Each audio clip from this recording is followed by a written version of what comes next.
Yo, welcome to another live episode of The Hype Show. Welcome to another edition. I appreciate you joining me. If you are new to the channel, please be sure to like and comment and subscribe to this channel and like and comment on this video. If you're not new, thank you for joining me for another episode. I appreciate it. This is episode 27 here. It's going to be slightly shortened episode here. We did have some technical difficulty, but everything is good to go. We're going to go through the schedule for today and kind of take a look at what happened with the Thursday night game between the Baltimore Ravens and the Cincinnati Bengals, go into depth about that. We'll definitely read off all the games here for the schedule for today, for the rest of today, and also the Monday night football matchup between the Philadelphia Eagles and the Kansas City Chiefs. And also, since this is a holiday week, I won't be doing a broadcast on Tuesday or Thursday. What I'm going to do is I'm going to pack everything into Wednesday. We're going to do a Wednesday edition this week instead of doing the normal Tuesday or Thursday episode. What'll happen is on Wednesday, it'll include everything as far as the results for today and the Monday night football game. And I'll also have predictions for the Thursday games. There's actually 3 games because it's Thanksgiving. They typically do that every year. So what I'll do is I'll go over all the game results for today and for the Monday night football matchup on Wednesday. And I'll also have predictions for the Thursday night matchups. Actually the Thursday games during the day. Green Bay is at Detroit, 12:30 Eastern on Fox. Washington is at Detroit, 4:30 Eastern on CBS, and the San Francisco 49ers are at the Seattle Seahawks, 8:20 p.m. Eastern. All those games are taking place on Thanksgiving to kick off Week 12. So I'll have a prediction for you for those games on Wednesday, as well as all the results for today's games and the Monday Night Football matchup. So where we're going to start today, we're going to talk about the Thursday night football matchup that took place between the Cincinnati Bengals and Baltimore Ravens. That was the Thursday night football matchup. And the final score was the Baltimore Ravens getting the victory by the final of 34-20. This game was much more dominant than the score indicates. The Cincinnati Bengals got a late touchdown to make it 34-20, but it was 34-13 at some point early in the fourth quarter. And the big story coming out of this game was not only the Baltimore Ravens getting the victory, but Joe Burrow, he's going to be out for the rest of the season. He suffered a torn ligament in his wrist. It occurred at some point he was sacked on the play by Jadeveon Clowney of the Baltimore Ravens, and he says he landed on that wrist on that play.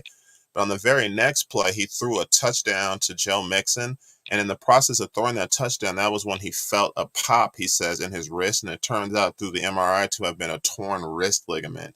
If you were watching that game, there were points on the sideline where he was trying to get a grip on the ball to throw it, and he couldn't even throw it. He couldn't toss it, anything. He couldn't do anything with it. So they took him in the back here, and that was it for him. Going forward, unfortunately for the Cincinnati Bengals, they won't have him until the next season, 2024. They officially put him on injured reserve, and he's going to have the surgery coming up here on his wrist, I believe Monday or Tuesday. And going forward, they're going to be, I feel like the Bengals are done as a result of that. It was already tough sledding for them anyway, but with this wrist injury, they're done for the season, in my opinion. Like I said, that division is tough, and it was going to be muddled the entire time here. And regardless of injury, it was going to be tough regardless. But with Joe Burrow being out for the rest of the year, and you're now going to have to go forward with Jake Browning at quarterback, it's going to be tough. T. Higgins has already been out multiple games with the rib injury, and he also missed this game as well. So Jamar Chase had a quiet day naturally as a result of that. He did score a touchdown, that I was referring to late in the game, but it was too little too late for the Cincinnati Bengals. And again, as a result of that loss, they're now sitting at 5-5 in their division, at 4th in the AFC North. And they're now 0-3 in the AFC North. They have the 2 losses to Baltimore, and then they lost to Cleveland to start the season 24-3. So you're now 0-3 in the division. And they play the Pittsburgh Steelers a week from today, 1 p.m. Eastern on CBS. The following week, the Cincinnati Bengals are at Jacksonville, December 4th for Monday Night Football. 6 days later, they host the Indianapolis Colts, 1 p.m. Eastern on CBS. Then they host the Minnesota Vikings December 17th with the time and network to be determined. 6 days later, on December 23rd, which is a Saturday, they will be at the Pittsburgh Steelers, 4:30 p.m. Eastern on NBC. So they got the Pittsburgh Steelers twice within the next 5 games. That's going to be tough. Yeah, like I said, with the Bengals losing Joe Burrow for the season, I feel like that's it for them. They're going to be looking forward to 2024 at this point. They probably won't be a playoff team anymore. When you had Joe Burrow in the mix and he was starting to look good after those first few games, that was definitely when they started getting things rolling. Because remember, they started out 1-3, and then they reeled off 4 straight wins. So Joe Burrow started to look healthy during that stretch. That these included wins against the Niners, the Bills, and the Seahawks. They were able to beat those teams within that stretch. So yeah, if they still had Joe Burrow, even with the loss, they would still have a fighting chance at 5-5. But I just feel like the Cincinnati Bengals are done. On the flip side, the Baltimore Ravens, they suffered their own injury that was season ending here. Tight end Mark Andrews, he suffered a season ending ankle injury. He was injured going for a touchdown early in the game. And that's a very devastating blow to them. The thing about it is he suffered they're calling it a high ankle sprain injury, but they're saying that the injury is so significant that it's a situation where it's going to be more than just a sprain. They're calling it a high ankle sprain, but it's a situation where they're saying it may need surgery. This is kind of what Cooper Kupp went through last year. He suffered a high ankle sprain that was so severe that he needed surgery and ended up missing the rest of the season for the Rams in 2022.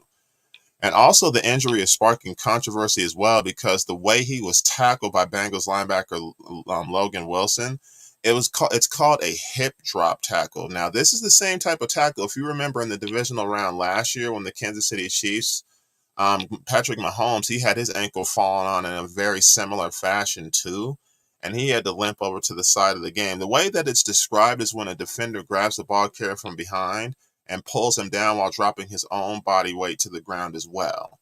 It's not quite a horse collar tackle, the way that they grab the back of the pads up here at the neck. That's been outlawed for a while now, but players are finding a new way to tackle, and this is another way that's being considered a devastating, controversial hit. It didn't look dirty to me after watching it a couple times, and it's just an unfortunate string of events that he fell on his wrist like that. On his ankle, excuse me. Andrews, he was a huge part of what they do on offense, the Baltimore Ravens. And him being out for the season definitely is going to hurt them too because their passing game, he's the guy that gets the most targets. He's probably the third best tight end in the NFL to me, behind Kelsey and TJ Hawkinson of the Vikings. I would say Mark Andrews is right there below those two guys. It's all out of the whole NFL. He's probably the third best tight end in all of football. So, yeah, both teams suffered devastating injuries in what's already a tight division. And for the Baltimore Ravens, improving to 8-3, at least they have another week or so before their game coming up here this following Sunday, and it's actually a Sunday night football game. They'll be at the Los Angeles Chargers for that game. That game is taking place on NBC November 26th. Then they have a bye week after that. So the Baltimore Ravens, they've now won 5 of their last 6 games here. The Baltimore Ravens,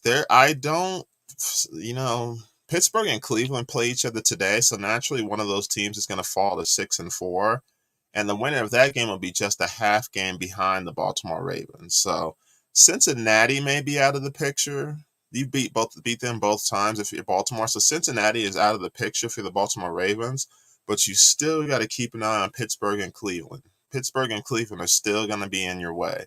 Because with the Baltimore Ravens, they split with the Cleveland Browns. They suffered a loss about a week ago today, actually, allowing a last-second field goal.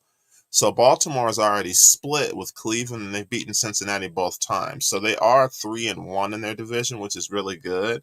But you still got to keep an eye on Cleveland. They're still right there. The Pittsburgh Steelers, they won their game back in Week 5 at Pittsburgh, 17-10. Baltimore was able to get that victory. But the next time they play Pittsburgh is the final week of the season. And depending on where each team is, division-wise or conference-wise, that game may have more importance.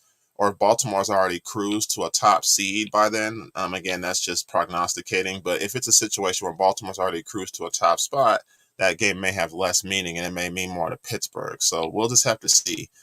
Baltimore is, again, at Los Angeles a week from today, 8:20 p.m. Eastern. That's in Sunday Night Football. Then they have a bye week after that. They host the Los Angeles Rams December 10th, 1 p.m. Eastern on Fox. They're at Jacksonville for another Sunday Night Football game, December 17th. Then on Christmas Day, they're at the San Francisco 49ers, 8:15 p.m. Eastern on ABC.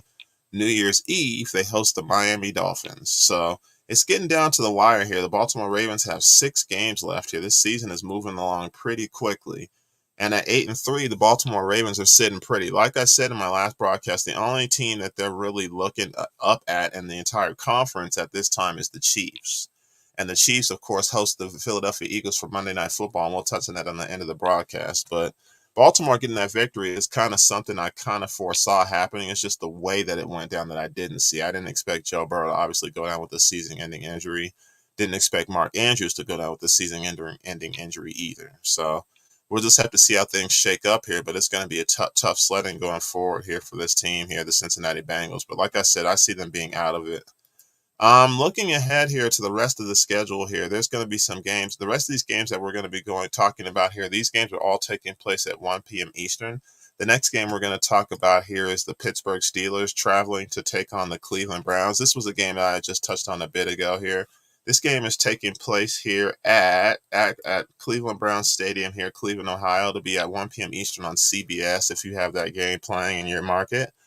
As far as this game goes here, this is the other half of the AFC North going toe-to-toe with each other. And in my opinion, Pittsburgh's offense versus Cleveland's defense is the story of this game. This is going to be the story of this game, in my opinion, because Pittsburgh's offense still is slow going and still needs to get it together. But on the flip side, Pittsburgh's defense is still pretty strong. But Cleveland's offense is also in trouble as well because Deshaun Watson, he's also now out for the season with a fracture in his shoulder. So you're rolling forward with Dorian Thompson-Robinson as the quarterback, with P.J. Walker backing him up going forward. They are bringing Joe Flacco in. They're probably going to sign him to the practice squad. This man is 38 years old, so I don't really know how much he has left for this team. His glory days were about a decade ago with Baltimore. So I don't really know how much he has left, but Joe Flacco is going to be another option possibly for the Cleveland Browns. But they're starting Dorian Thompson-Robinson, at quarterback here today. Cleveland is favored by 2.5. This game feels very much like a pick'em due to the circumstances that each team is facing. Neither offense is very dynamic, but Cleveland has pieces, just not at the quarterback position. On the flip side, each defense is playing pretty strong, even though Cleveland statistically is a better defense. The Steelers, I wouldn't sleep on that defense. This is going to be interesting because, again, Deshaun Watson, he played pretty solid for Baltimore, beating in Baltimore last week. And losing him for the season is a huge deal. It makes me question the medical staff for the Cleveland Browns, because if you remember a few weeks back here, they had cleared him to play. He had a shoulder issue prior in the season. They cleared him to play, but he had stated that he still didn't feel like he could go. And there was a lot of questions as to if Deshaun Watson actually wanted to be out there, if he was not giving it his full effort. And based on what we're hearing here, I just feel like the Cleveland Browns may have misplayed this or may have taken steps that were inappropriate as far as getting him back out there. Stuff will come out about this as the season goes on, but that's another topic for another day. With everything put together, I wouldn't be surprised if Pittsburgh took this game by a field goal. Like I said, this feels like a pick'em, and they got Cleveland favored by 3 or by 2.5 in Vegas. That's what they got him, is -2.5, which is basically a field goal. I'm going to take the Steelers, though, because the Deshaun Watson not being there is going to affect this team on offense. The defense can only do so much, but on offense, Dorian Thompson-Robinson is going to have a tough day, too. Kenny Pickett, he's getting better and better with each game, even though it's slow and incremental. I don't think he's a dynamic quarterback by any means, but he's still taking steps towards being a better quarterback, and I would still give him more time. I'm going to take the Pittsburgh Steelers by a field goal to win this football game today. That's going to be my prediction. Again, Cleveland is favored, but I'm taking the Steelers to win this game. I'm looking forward to the Pittsburgh Steelers schedule. They're at the Cincinnati Bengals a week from today, 1 p.m. Eastern on CBS, before hosting the Arizona Cardinals December 3rd, 1 p.m. Eastern on CBS as well. They have a Thursday night game home against the New England Patriots December 7th at 8:15 p.m. Eastern Prime Video. 10 days later, they're at the Indianapolis Colts December 17th with network and time to be determined. For Cleveland, looking at their schedule here, after today here, they will be at the Denver Broncos a week from today, November 26th at 4:05 p.m. Eastern on Fox. I think that'll be a pretty good game with Denver, the way they've been playing lately. The Browns will be then at the Rams the following week, December 3rd, 4:25 p.m. Eastern on Fox. They then host the Jacksonville Jaguars December 10th, 1 p.m. Eastern on CBS, before hosting the Chicago Bears December 17th, with the network and time to be determined. So again, I'm going to take the Steelers to beat the Browns by a field goal today.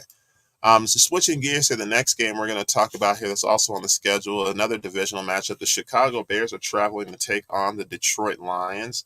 The Detroit Lions are coming off a dramatic victory by a field goal last week over the Los Angeles Chargers to improve their record, so they'll look to keep that momentum going here. Chicago, they're getting Justin Fields back, actually, after missing 5 games with that dislocated thumb on his throwing hand, so they're definitely looking forward to having him back out there on the field.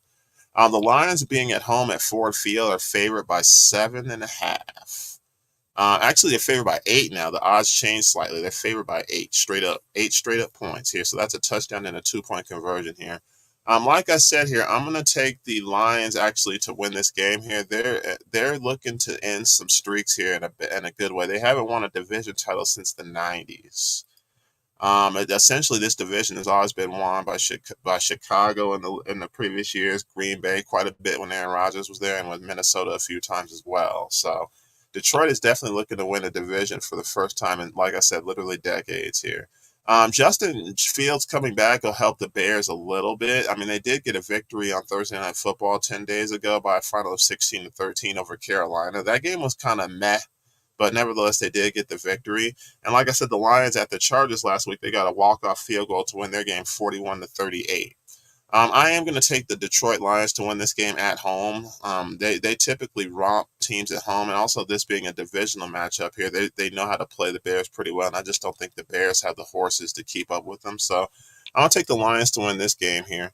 On the Lions' schedule, they'll be hosting the Green Bay Packers here on Thanksgiving at 12:30 Eastern on Fox. That's going to be actually kicking off the Thanksgiving schedule. 10 days later, they're at the New Orleans Saints December 3rd, 1 p.m. Eastern on Fox. They'll be at the Chicago Bears December 10th, 1 p.m. Eastern on Fox, before hosting the Denver Broncos on December 17th, with the time and network to be determined. So we'll have to wait for information on that game coming up. As for the Chicago Bears, after today here, they'll be at the Minnesota Vikings for Monday Night Football, November 27th, 8:15 p.m. Eastern on ABC. After that, they'll have a bye week before hosting the Detroit Lions December 10th, 1 p.m. Eastern on Fox. They'll be at the Cleveland Browns December 17th with the time and network to be determined before hosting the Arizona Cardinals on Christmas Eve, 4:25 p.m. Eastern on Fox. So again, give me the Lions to win that game here. I got the Lions by probably about 10 points. I'm over the Bears today. I could possibly do more, but I'll say 10 points because it's divisional. So sometimes I was a little closer than normal. The next game we're going to talk about here, the Los Angeles Chargers here, as we just discussed, they lost to Detroit last week by a field goal. They'll be traveling to take on the Green Bay Packers. That game will be taking place at Lambeau Field.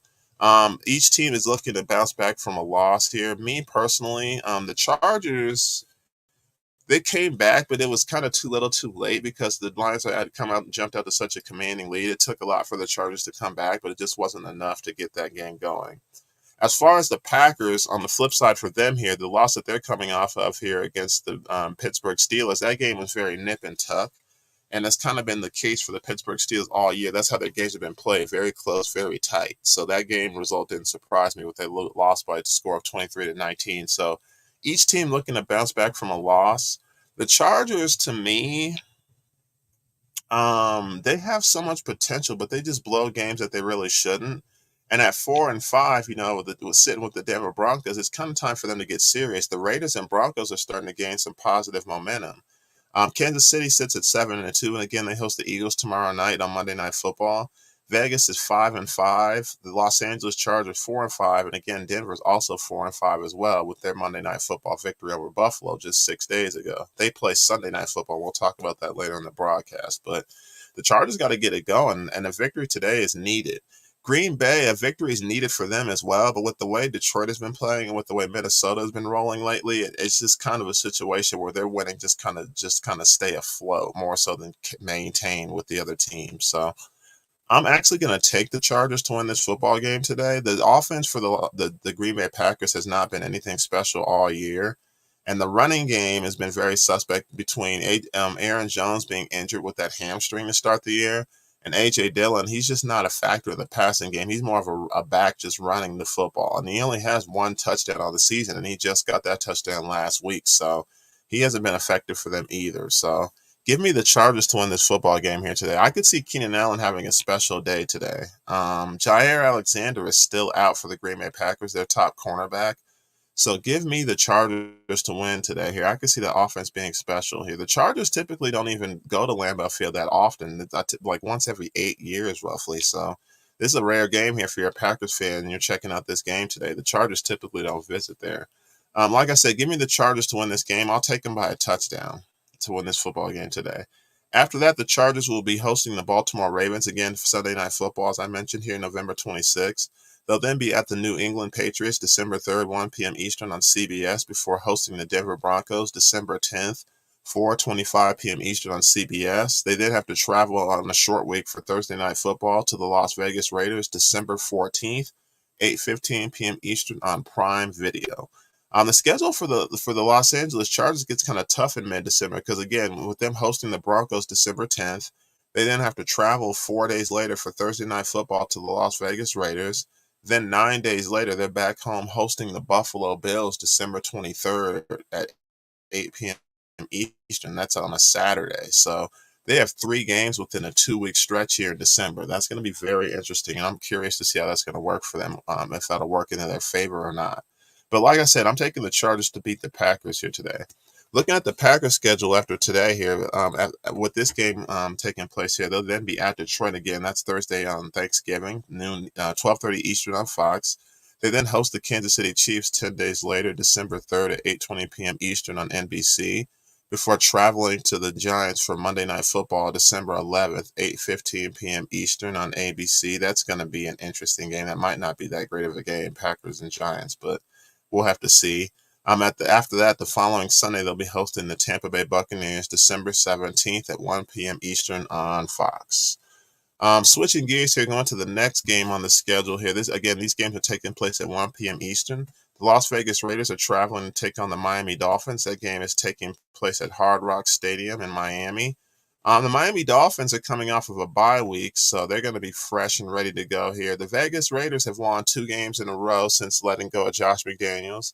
Now, granted, it is the Giants and the Jets, but nevertheless, a win is a win. So you'll take it any way that you can get it. But this game here is going to be tough. The Dolphins are favored by 14. They're at a minus 14 for the line in this game here. That's kind of dangerous. When you have a line that big, that's really dangerous. I'm not a betting man, but when I see something like that, it's really tough. Because if the Miami Dolphins win this game by 10, you get nothing. I'm not a betting guy, but that just sounds really dangerous when the line is that big. Whenever a team is favored by 5, there's more room for growth and more room for you to win. Because if they win by 6 points, 8 points, 10 points, there's more room for you to get that victory. But if a team is favored by 14 and they win by 6 points, 8 points, 10, even like 13 points, you still falling short and you get nothing. Like I said, I'm not a betting guy, but when I see lines and measures like margins like that, that's kind of scary. I'm still going to take the Dolphins to win, but the way the Raiders have been playing lately, I don't know if it'll be a giant blowout. I won't know if it'll be a complete blowout like that, but I would take the Dolphins to win this football game here today. Again, the Dolphins are coming off of a bye week. This past week and the previous week, they lost to the Kansas City Chiefs over in Germany by a score of 21-14. And of course, the Raiders last week, they won 16-12 on Sunday Night Football over the Jets. So each team looking to get going and keep that momentum going. The Dolphins coming off of a bye week, they're pretty fresh. I think they can get it going. They won't have Jeff Wilson Jr. He's still dealing with the injuries that he had to start the year. And wide receiver Chase Claypool, who they acquired from the Bears earlier in the year for draft picks, he's going to be an inactive player as well. So he has not contributed anything for anybody yet, as far as since he's been out of Pittsburgh. So it'll be very interesting to see if Claypool does anything for this team. But nevertheless, Devin Achane, the running back who's been on IR with a knee injury, he practiced all week, and he's actually going to play today against the Raiders. So he's going to be coming off of IR. He was on, of course, they had their bye week, and then he was on IR 4 weeks prior to that. So about 5 weeks or so, and he's ready to go now. The Dolphins, again, they play on Black Friday, this Friday coming up here, November 24th at 3 p.m. Eastern at the New York Jets. It's the first ever Black Friday game that they've had. 9 days later, they'll be at the Washington Commanders, 1 p.m. Eastern on Fox. They then host the Tennessee Titans for Monday Night Football, December the 11th, 8:15 p.m. Eastern on NBC. And then 6 days later, they host the New York Jets, December 17th, 1 p.m. Eastern on CBS. So 3 of their next 5 games are actually going to be at home. So that should be pretty interesting, and that should definitely help them out schedule-wise here. It's definitely good to have some home cooking. The only thing that we're really looking for with Miami is seeing if they can beat any contenders. They played the Jets twice over the next 4 to 5 weeks or so. So those divisional matchups will be important for them as well. Because Buffalo, they're having their own issues as well. And New England, they got a bye week this week, but they're still pretty much out of it. So we'll have to see how Miami does today. But again, I'm taking Miami to win this game here today. Looking at the Raiders' schedule here and seeing what they got coming up after today, they'll be home against the Kansas City Chiefs at 4:25 p.m. Eastern next week, November 26th on CBS. They then have a bye week after that before hosting the Minnesota Vikings December 10th. 4:05 p.m. Eastern on Fox. Then they have a quick turnaround for Thursday Night Football. As I mentioned earlier, they'll be hosting the Los Angeles Chargers, 8:15 p.m. Eastern Prime Video.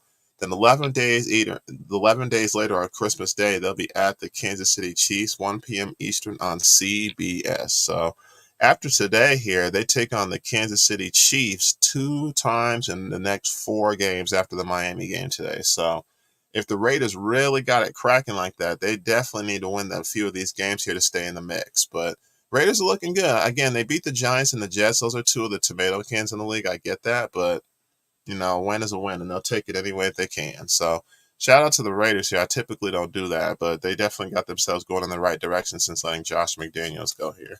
The next game we're going to talk about here on the schedule taking place here also. Again, these games are all at 1 p.m. Eastern, these next few games we got. It's another divisional matchup here that we're talking about with the NFC East. The Giants are traveling to take on the Washington Commanders. That game to me, it feels like a pick 'em, even though the Giants are a bad team. And they're not going to have Daniel Jones for the rest of the season. He actually suffered that torn ACL here, as we discussed previously. So they're going to be rolling with Tommy DeVito again. That alone makes me want to pick Washington because Sam Howell, he's actually been playing pretty good football. This team is pretty underrated because they had a moment in the season where they were just really, really bad. But this team has some pieces on it. They're favored by 8 today, and since they're hosting the Giants, I definitely could see them getting that victory here. They're very pass heavy. They're not going to also have Antonio Gibbs here. He's going to be inactive for today's game. His rushing statistics aren't that great, but he catches the ball well out of the backfield, so he contributes to the passing game at least. But either way, they're not going to have him. They're rolling with Brian Robinson Jr. Brian Robinson Jr. is more of your running back. That sounded redundant, but yeah, as far as running the football, he's an actual running back. That's what I meant when I say that. As far as what Antonio Gibson can do, he can run the ball between the tackles as well from time to time, but he's better out in the flat and out of the backfield catching passes. But either way, he's going to be inactive here today. For me, I don't see how Washington loses this game unless they just commit a lot of turnovers and give New York chances to win this football game. Like I said, New York is going to be picking at the top of the 2024 NFL draft this year based on the way things are going. They did go to the playoffs and win a playoff game last year, but I felt like a lot of that was fool's gold in a sense. So I could see New York falling back to the pack for sure and staying there. Washington still has a fighting chance. I know Philadelphia is 8-1. They'll be playing tomorrow night. The Dallas Cowboys are 6-3. I know those are the top 2 teams, obviously, in that division, but Washington still has a chance. They could still be a wild card team. They just got to play better football and just stay consistent over the next couple of weeks. But I think they get that started here today. Looking at their schedule going forward here, they'll be at the Dallas Cowboys here on Thanksgiving, 4:30 p.m. Eastern on CBS. So that's another divisional matchup that they'll have here. 10 days later, they're hosting the Miami Dolphins, December 3rd, 1 p.m. Eastern on Fox before heading into their bye week. They'll then be at the Los Angeles Rams, December 17th at 4:05 p.m. Eastern on CBS. Then they're at the New York Jets on Christmas Eve. That'll be at 1 p.m. Eastern on CBS. So we'll have to see how they get going here. But they have 2 divisional matchups here this week. So that'll be interesting here. But they'll be closing out with the Giants here, and this will be their first matchup of the season with the Dallas Cowboys coming up here on Thursday. Looking at the New York Giants schedule, I'm just sure they're ready to just get the season over with, especially sitting at 2-8.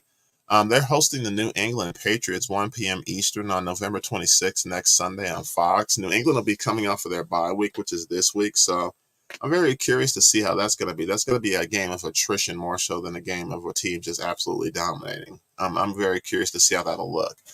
Again, they'll have a bye week. The Giants have a bye week before hosting the Green Bay Packers December the 11th for Monday Night Football on ABC.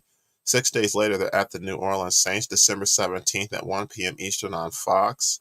Then the following week, they're at the Philadelphia Eagles December 25th at 4:30 p.m. Eastern on Fox. So Christmas Day games will be taking place here, so that'll be fun. But yeah, the New York Giants, like I said, at the bottom of the division, they probably won't get a playoff spot because the best they could do is 9-8. But I don't see them winning 7 straight games by any means. So they'll definitely be picking at the top of the draft as far as positioning here. It's just a matter of where they'll be picking. But yeah, I got the Washington Commanders winning pretty big today here. I don't see them losing unless they turn the ball over quite a bit. The next game we're going to talk about here, the Dallas Cowboys are traveling to take on the Carolina Panthers. That game will be on Fox, taking place at Bank of America Stadium in Charlotte. The Dallas Cowboys, like I've said many, many times, they beat up on tomato can teams. They beat up on the teams that they're supposed to beat.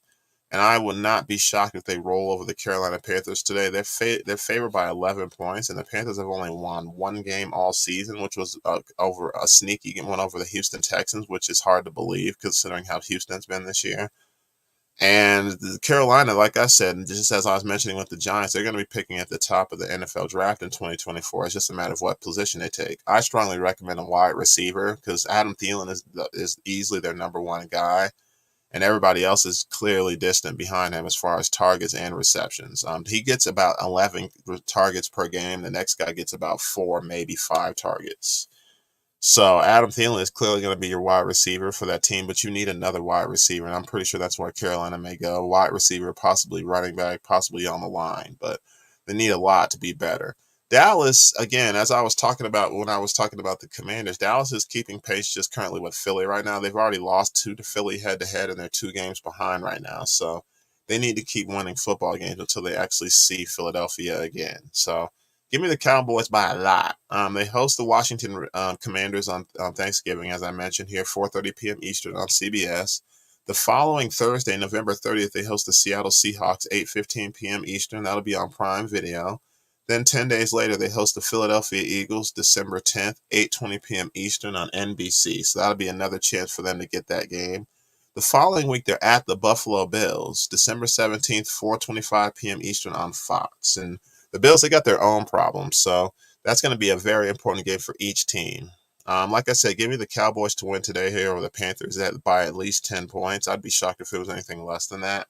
Because like I said, the Dallas Cowboys, they beat up on tomato cans and they beat up on the teams that they need to. Carolina Panthers, like I said, they've lost every game except for the one, a 15-13 victory over Houston a few weeks ago. And I don't expect them to win today. Next Sunday, they'll be at the Tennessee Titans, November 26, 1 p.m. Eastern on Fox. They'll be at the Tampa Bay Buccaneers December 3rd, 1 p.m. Eastern on CBS.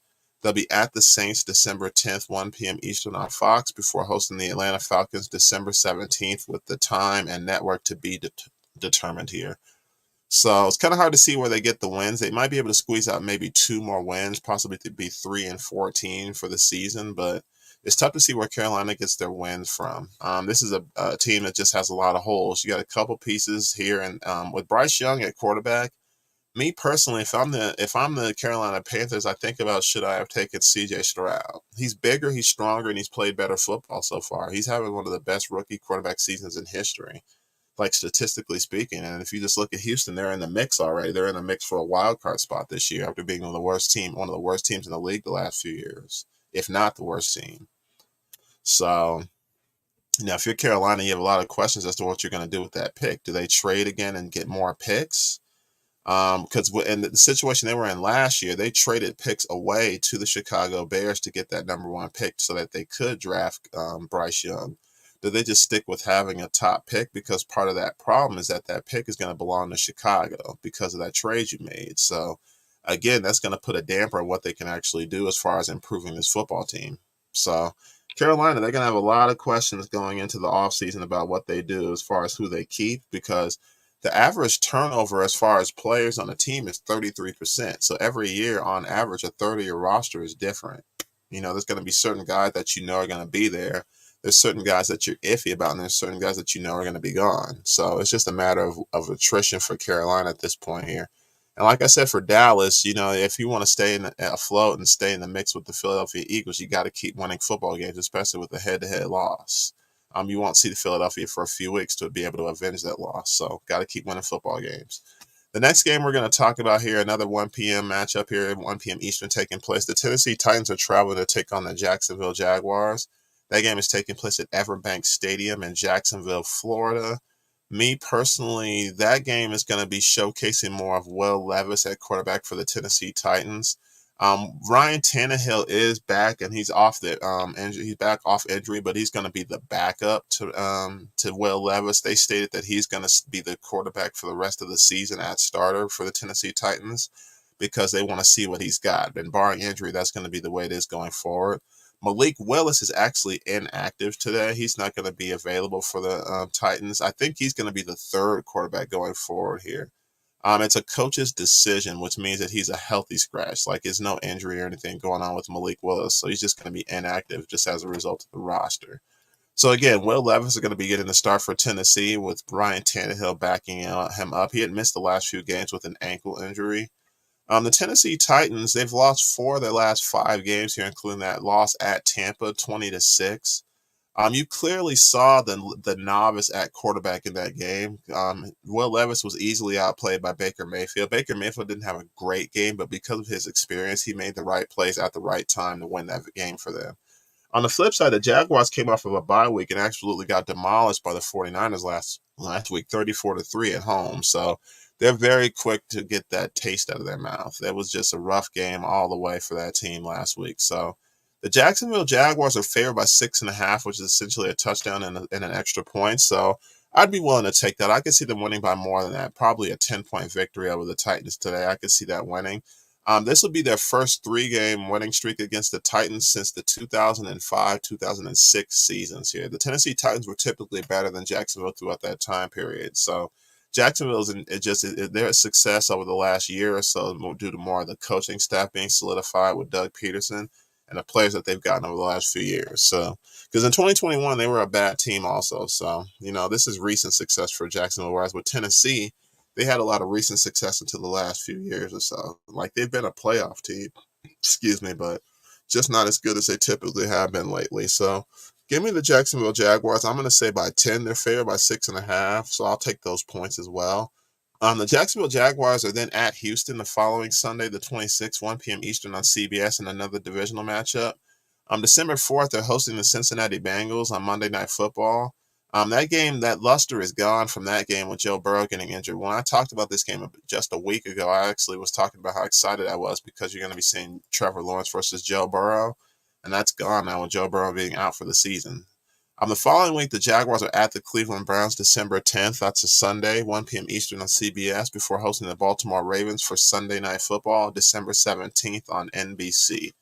As far as the scheduling for the Tennessee Titans here, looking at their games after the game today at Jacksonville, they'll be hosting the Carolina Panthers November 26th, 1 p.m. Eastern on Fox. They'll then be hosting the Indianapolis Colts 1 p.m. Eastern on CBS before traveling to Miami for Monday Night Football December the 11th at 8:15 p.m. Eastern on ESPN. They'll then be hosting the Houston Texans December 17th, 1 p.m. Eastern on CBS. So the Tennessee Titans, it's really a mystery to me where they get their wins from and what they're going to be. They're still much an enigma. And it feels like they're looking to be a team for next season. Again, they sit at the bottom of the division. The Colts have a bye week, and then we'll just have to see what Houston and Jacksonville do this week. But Tennessee, I don't see them being a playoff team in all honesty. So we'll just have to see with them. With Jacksonville, they're more about keeping pace in the conference and staying afloat with teams like Kansas City and Baltimore as far as the top seed in the conference. They've already lost to Kansas City head-to-head, so I don't know if that's a possibility for them. And as far as Baltimore goes, I don't think they're even on Jacksonville's schedule. So we'll just have to see how that works out for them as far as the rest of the season. Actually, they are on their schedule. We'll have to look at Jacksonville's schedule again here. They played each other already, and Jacksonville took the L. So that's already out for them as far as the Pittsburgh aspect here. No, they beat Pittsburgh. I apologize. I'm looking at the wrong thing. I apologize. Yeah, they were at Pittsburgh just a couple weeks ago and won 20-10. So Jacksonville, to me, they're just more about keeping pace with the teams at the top of the conference here. They don't see Baltimore till later in December.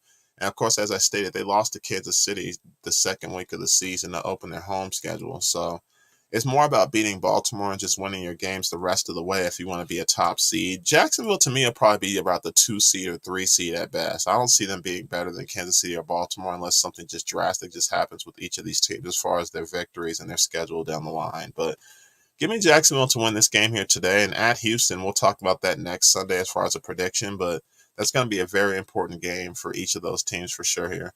The last 1 p.m. Eastern game we're going to talk about here on today's schedule is the Arizona Cardinals traveling to take on the Houston Texans. That game will be taking place at NRG Stadium in Houston.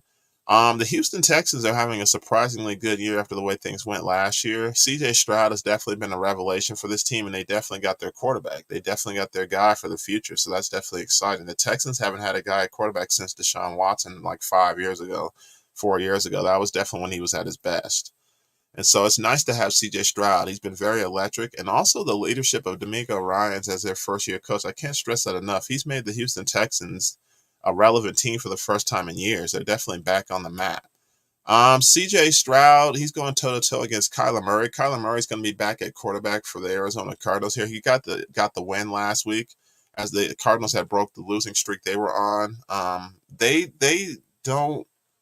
They still don't have pieces in certain spots on this team, but getting Kyler Murray back as a start and getting him going again. I still got the Texans winning this football game. They're favored by 5.5, by 5.5. So that sounds like a touchdown, 8 points possibly for the victory. I don't see the Cardinals getting the victory on this one because they're on the road.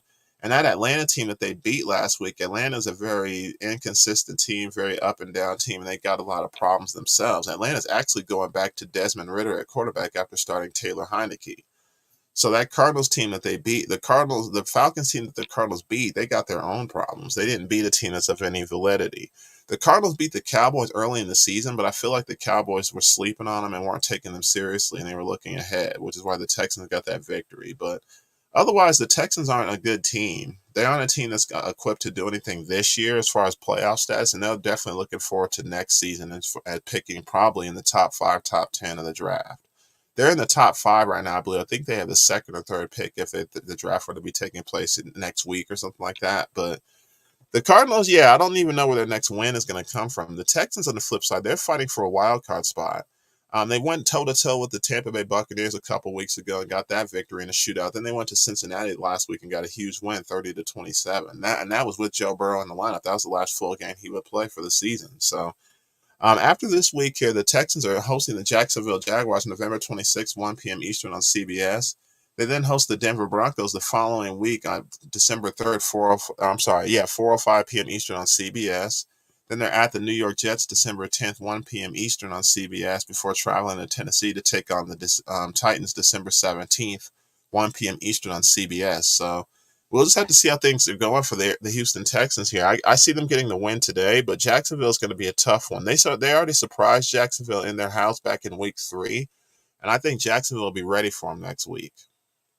So that's going to be a huge game. Houston and Jacksonville is going to have some huge ramifications for that division. I think those are the top 2 teams in the division. Indianapolis, they've gotten some wins. They shocked Baltimore early in the year. They beat up on New England last week overseas in Germany, but the Colts, I still don't know what they are yet. At 5-5, they're right there. That's what you are. You're an even team. You've won 5 times, you lost 5 times, so you're definitely even. Got to see what you're going to be over the next 7 games. So I don't know what Indianapolis is yet. We'll have to see what they look like starting next week, but give me Houston to win today and keep pace with Jacksonville in that division here. The next games we're going to talk about here, these are afternoon games here. There's one afternoon game taking place at 4:05 p.m. Eastern. That's taking place between the Tampa Bay Buccaneers and the San Francisco 49ers. The 49ers coming off of coming off of that victory over the Jacksonville Jaguars last week. That game is taking place at 4:05 p.m. Eastern. Again, that'll be at Levi's Stadium in Santa Clara, California.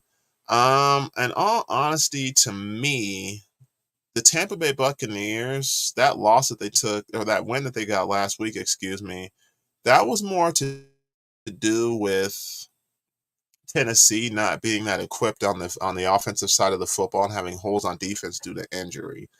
Tampa Bay, even though they won by a score of 20-6, they didn't really dominate their game by any means, in my opinion.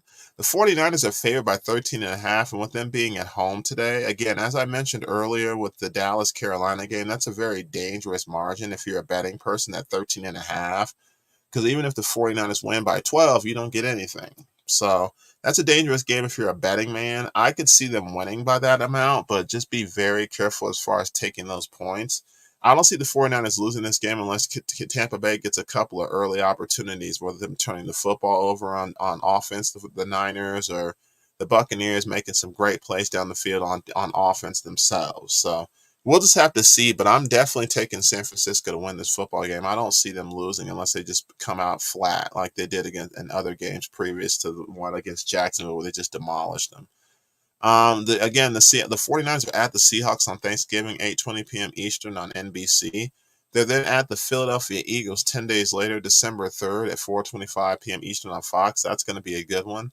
They host the Seattle Seahawks again in another matchup December 10th, 4:05 p.m. Eastern on Fox before traveling to Arizona to take on the Cardinals December 17th at 4:05 p.m. Eastern on CBS. So this is actually going to be a kind of a tough schedule over the next 5-6 games here for the 49ers here. They got some games where they really got to go toe-to-toe with folks and show them that they're for real, because losing to Cleveland, Minnesota, and Cincinnati, those games that they lost, they were just games where they just looked very flat and just were making more mistakes than they had typically done before. The Cincinnati game just doesn't look the same anymore because, again, Joe Burrow's out for the season, so that's going to look good on paper for the Bengals as far as their resume, but they're not going to be that team again going forward. And I think that the Niners, that game woke them up, losing the way that they did to the Bengals before going into their bye week, because coming out against Jacksonville strong last week was definitely a statement. I still expect the Niners to be in the mix. Seattle is tied with them at 6-3 in the division. The Rams are 3-6, and again, the Arizona Cardinals are 2-8. So not only does San Francisco got to win to keep pace in the NFC, they got to keep pace to win in their own conference or their own division, because Seattle's right there. Seattle's not going to lay down for them. And again, they've still played them again the two times that they haven't over the course of the next few weeks. So, and it starts on Thanksgiving. So San Francisco, they got to keep winning, and they got to beat Seattle head to head. That's going to be the key for them. On the flip side for Tampa, I've said many times that this division that they're in is muddled, the NFC South. And there's probably only going to be one team that comes out of that division as far as the playoffs, and it's the team that wins. So that's who I'm taking here. The Saints are sitting at 5-5, and they have a bye week this week. So if Tampa can get a win today, they'll pull even with them. The Atlanta Falcons are already sitting at 4-6, and again, Carolina is 1-8. So, again, this division is very muddled, and there's only going to be one team that comes out of this division, and that's the one team that wins the division. There's not going to be any wild card spots left for any of these other teams, in my opinion, because all the other wild cards will probably belong to like the Dallas Cowboys. They'll get a wild card spot. The NFC North, they'll probably have one team as well. The NFC West is going to have a wild card spot. It's just going to come down to other teams in other divisions unless Tampa Bay stays afloat and plays solid football. But yeah, give me the Niners to win today. The Tampa Bay Buccaneers, they'll be at the Indianapolis Colts November 26th, 1 p.m. Eastern on CBS before hosting the Carolina Panthers, 1 p.m. Eastern on December 3rd. They're then at the Atlanta Falcons December 10th, 1 p.m. Eastern on CBS, and then they're at the Green Bay Packers, December 17th, 1 p.m. Eastern on Fox. So 4 of their next 5 games are on the road. That's crazy. They had a lot of home games to start the year. In fact, 4 of their first 6 games were at home, and they actually lost 3 of those games. So things are pretty dire for Tampa. They got to get these wins on the road. They got to go into people's buildings and shock them. I don't know if that'll happen, but that's what they have to do here. The next couple of games we're going to talk about, each of these games are taking place at 4:25 p.m. Eastern. The first game we're going to discuss is a divisional matchup here. The New York Jets are traveling to take on the Buffalo Bills. The Buffalo Bills here, they suffered a very devastating loss 6 days ago on Monday Night Football against the Denver Broncos, and they got to wash that taste out of their mouth quickly and turn it around here, because the Jets already beat them to start week 1. The Jets already have a victory in their belt over this team, even with losing Aaron Rodgers in that game. So this is a very serious, very, very serious game here for the Bills. These divisional games are always serious, but this one is really serious because they've already lost to this team. And with that loss to the Broncos, that's already put them in a hole that they weren't expecting. So, again, this game is going to be one of those situations where I honestly think the Jets will keep it close, even though Zach Wilson is their quarterback. This defense is going to be raring to get at Josh Allen. And at the same time, Josh Allen is looking to redeem himself. I hope he doesn't do anything foolish, but we'll just have to see. The Bills are favored by 8.5 at home, and I can see them doing that. The Bills are sputtering on offense, and I think they can redeem themselves today. I could see Stephon Diggs being motivated to get out there and go nuts. I really could.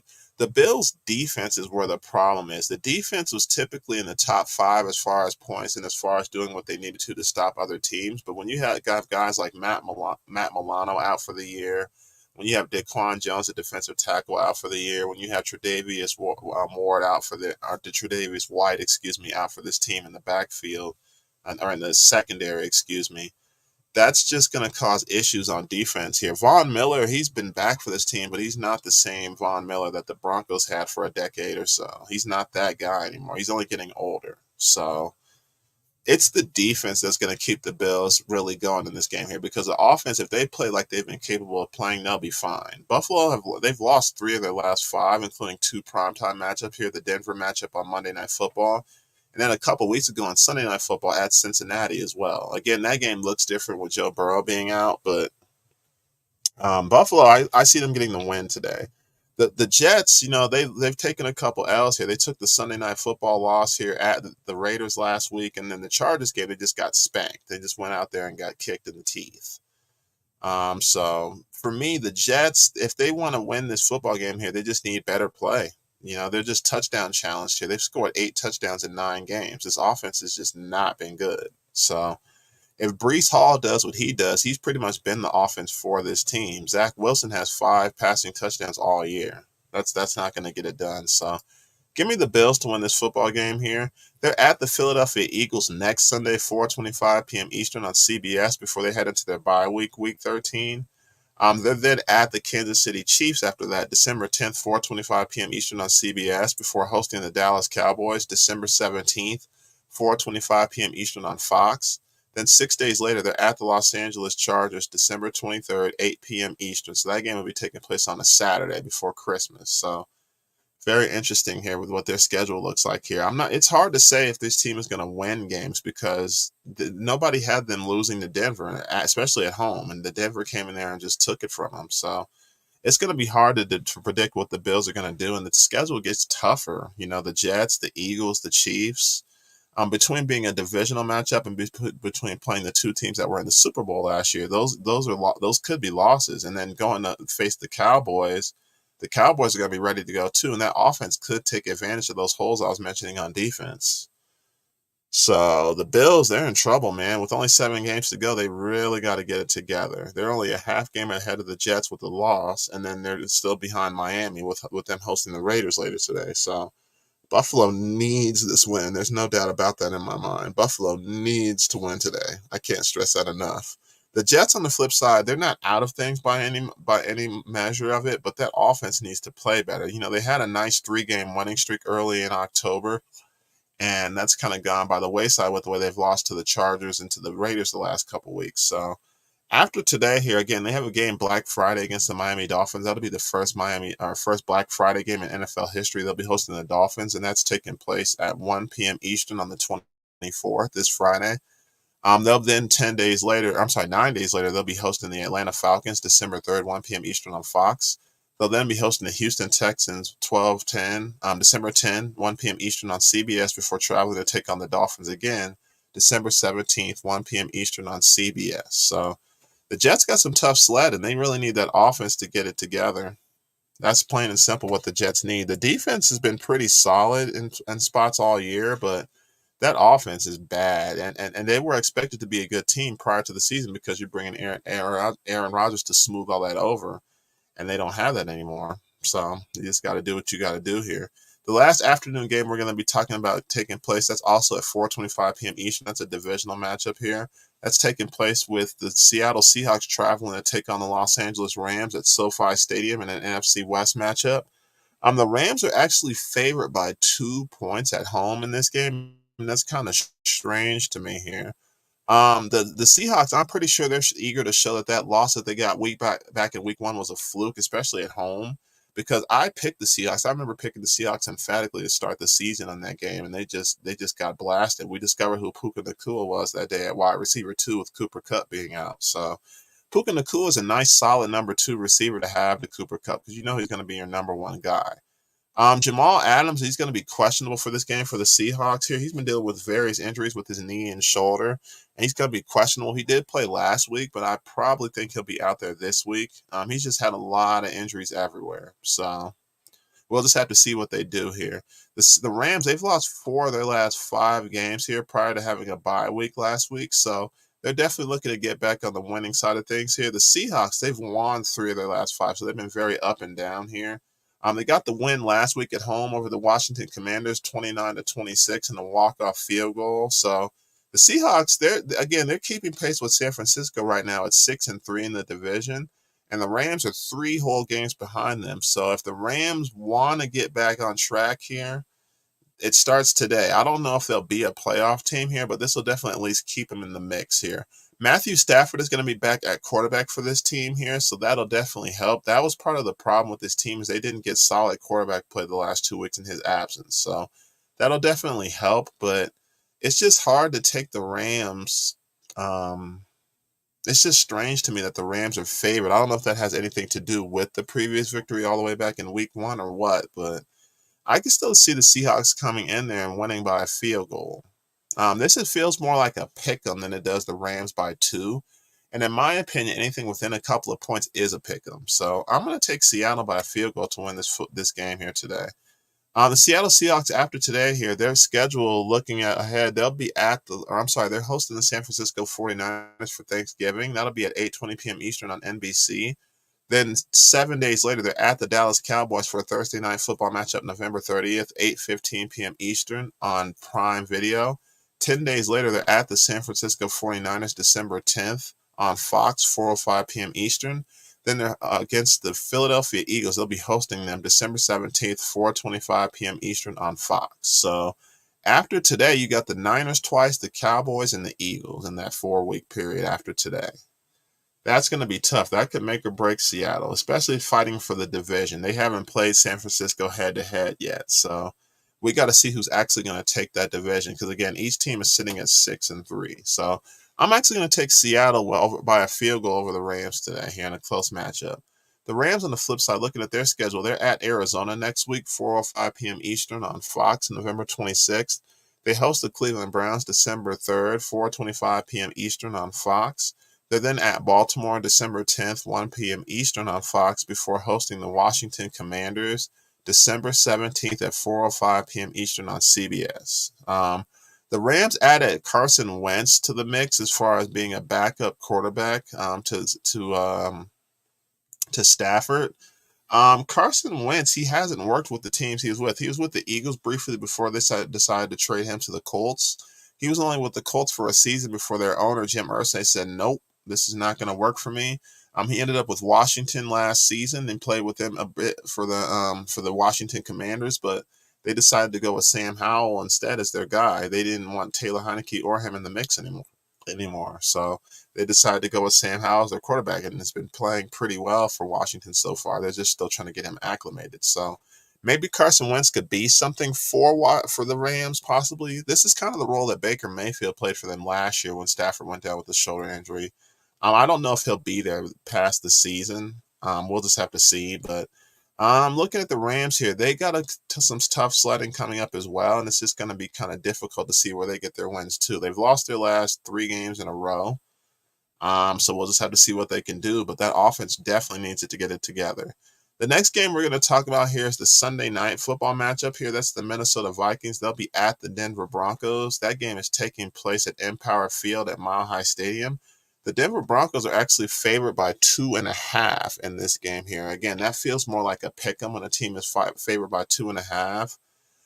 Each of these teams got off to slow starts early in the year, and they've both caught fire lately. The Denver Broncos have actually won 3 games in a row here with their wins over the Packers, the Chiefs, and the Bills.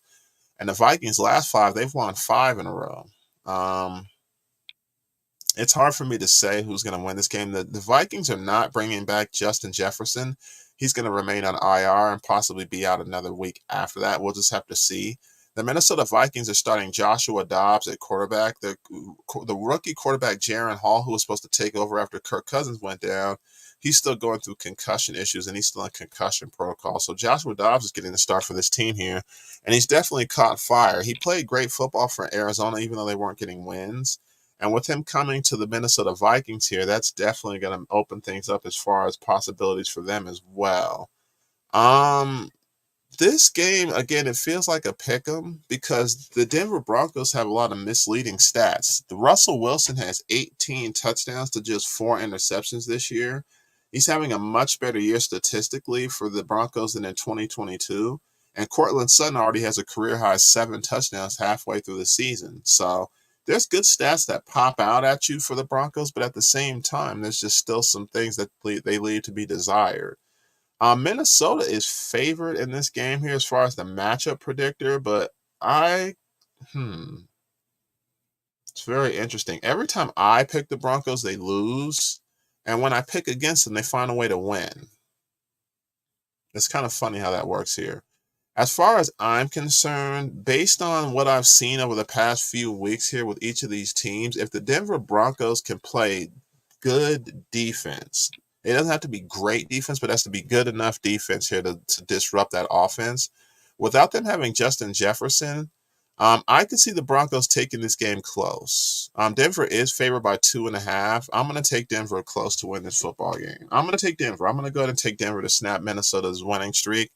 If Minnesota finds a way to win, it's going to be something that Josh Dobbs does. I think it's going to be heroics because this team doesn't have a running game here. Cam Akers is out for the year with another torn Achilles. And Alexander Mattison, he only has 461 rushing yards on the season. For context, Javonte Williams has 436 yards rushing. That's just 25 yards less than Mattison, but he's missed 2.5 games. You know what I mean? So that just goes to show you how Mattison has contributed. He hasn't contributed nearly as much in the rushing game as they need. So if the Vikings want to win this game, they got to have a balanced attack. The Denver Broncos, they host the Cleveland Browns next week, November 26th at 4:05 p.m. Eastern on Fox before traveling on the road for their next 3 games. They're at the Houston Texans December 3rd, 4:05 p.m. Eastern on CBS. They're then at the Los Angeles Chargers December 10th, 4:25 p.m. Eastern on CBS. And they're then at the Detroit Lions December 17th with the time and network to be determined. As far as the Minnesota Vikings, as far as their schedule after tonight's game against Denver, they'll be home against the Chicago Bears for Monday Night Football on November 27th on ABC before heading into their bye week. They should be getting Justin Jefferson back probably after the bye week based on the way their schedule is looking. Again, they've won 5 in a row. And even with today's game against Denver and not having him, they probably won't bring him back for Chicago because they have a bye week after that. So I could see him returning December 10th at the Las Vegas Raiders, 4:05 p.m. Eastern on Fox. They're then at the Cincinnati Bengals December 17th with the time and network to be determined before hosting the Detroit Lions on Christmas Eve, 1 p.m. Eastern on Fox. So the Minnesota Vikings are on a roll. They're definitely on a roll and definitely got themselves back in the mix. This team started out 1-4 before this 5-game winning streak. So Minnesota's definitely the mix. And then, like I said, for the Denver Broncos, again, this team started out 1-5 as well before winning 3 games in a row. So each of these teams are definitely on a roll, but somebody's momentum is unfortunately going to be stopped today. The last game we're going to talk about before we close out the broadcast here, the Philadelphia Eagles are at the Kansas City Chiefs for Monday Night Football in a Super Bowl 57 rematch. Each of these teams are coming off of a bye week, so these teams will each be fresh. They'll be a couple of weeks before each of their games here. This game is taking place here at Jihad Field. I still call it Arrowhead, but looking at this game here, the Chiefs are favored by 2.5, and that makes sense as to why.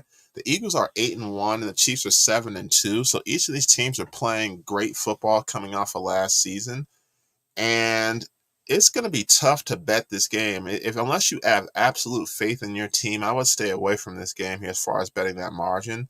Because that margin is really close here. The Philadelphia Eagles are going to be without tight end Dallas Goedert. He went out with a fractured forearm last week in that victory over the Cowboys a couple weeks ago, back on November 5th. And so he wasn't placed on IR because he's already been out a week, obviously, with their bye week last week. So he's missed a week to give that some time to heal. And he's not going to play again tomorrow night. So that'll be another 2 weeks separated from the injury. I don't think they're going to place him on IR because with them being only 7 games or 8 games left, 7 games after tomorrow night, you would have to miss 4 of those if you place him on IR. So they'll probably just hold him out another couple weeks and bring him back when they feel like he's ready. The Chiefs on the flip side here, the only injury report player that's listed is Richie James, who's questionable. Everybody else looks to be raring and good to go. The Chiefs have won 4 of their last 5 games. The Eagles have won 4 of their last 5 games. Plain and simple. This game, to me, Kansas City's offense is not as good as it's been in previous years, but the defense is a lot better.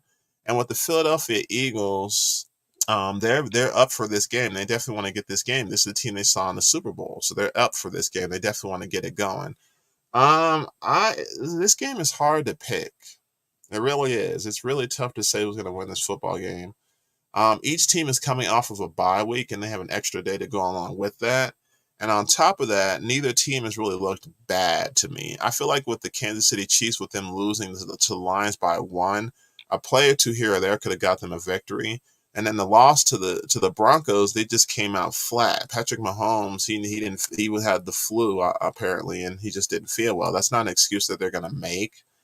But that divisional games just don't surprise me because with the Eagles, with their loss that they have here, I honestly thought they could have been an undefeated football team as well, going through their schedule. But with them, the way that they lost to the Jets were just up for them that day.